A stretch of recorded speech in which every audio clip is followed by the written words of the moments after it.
સુરતમાં ગોંડલ ચોકડી આગળ શિવ હોટલ પાછળના શેરીમાં રખા દાદાનો માંડવો હતો. રાતના 1-1:30 પછી સતત મોબાઈલ આવવાથી, ઓફિસના કાર્યાલયમાં ફોન આવવાથી કે માનતાના નામે અને માંડવો છે એમાં કુલ 20થી વધુ બોકડાઓ રાખવામાં આવેલ છે તેવી માહિતી આપી હતી.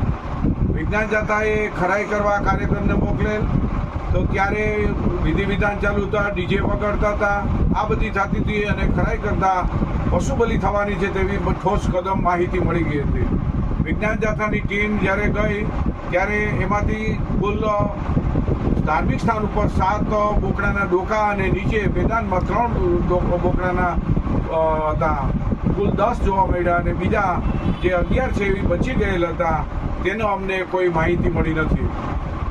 વિજ્ઞાન જાથા જ્યારે કર્યું ત્યારે તેની સામે 7 બોકડાનું મટન છે તે પણ અહીંયા રાંધવા માટે પ્રસાદી રૂપે રાખવામાં આવ્યું હતું. તેનો શરીરના અંગો પણ બહુ દયનીય કરુણ હાલતમાં જોવા મળતા હતા. નિર્દોષ પશુઓની નિર્મમ હત્યા કરવામાં આવી હતી, દયનીય હાલત હતી, તેનું પ્રાણ પંખેરું ઉડી ગયું હતું.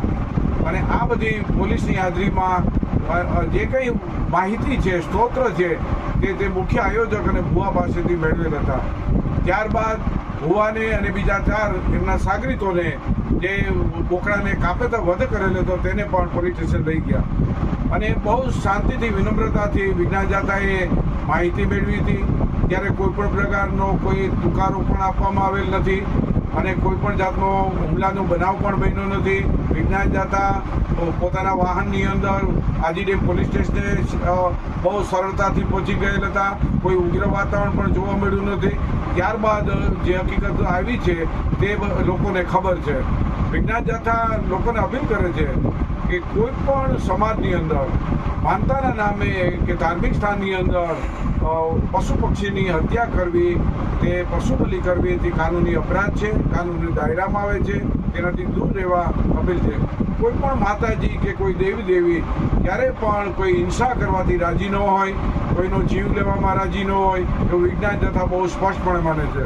હું બોહરા સમાજને હાર્દિક અપીલ કરું છું કે પશુ બલિ થતી હોય તો દરેક નાગરિકની પણ નૈતિક ફરજ બની જાય છે કે માનતાના નામે કે કોઈ સંતાન પ્રાપ્તિના નામે, કોઈ રોગ મટવાના નામે જે પશુ પક્ષીની માનતા રાખવામાં આવે છે તે ચલાવી લેવાય નહીં. આપણે 21મી સદીમાં વિહાર કરીએ છીએ ત્યારે આવું વર્તન છે તેનાથી જેટલી નિંદા કરીએ એટલી ઓછી છે, શરમથી માથું ઝૂકી જાય છે.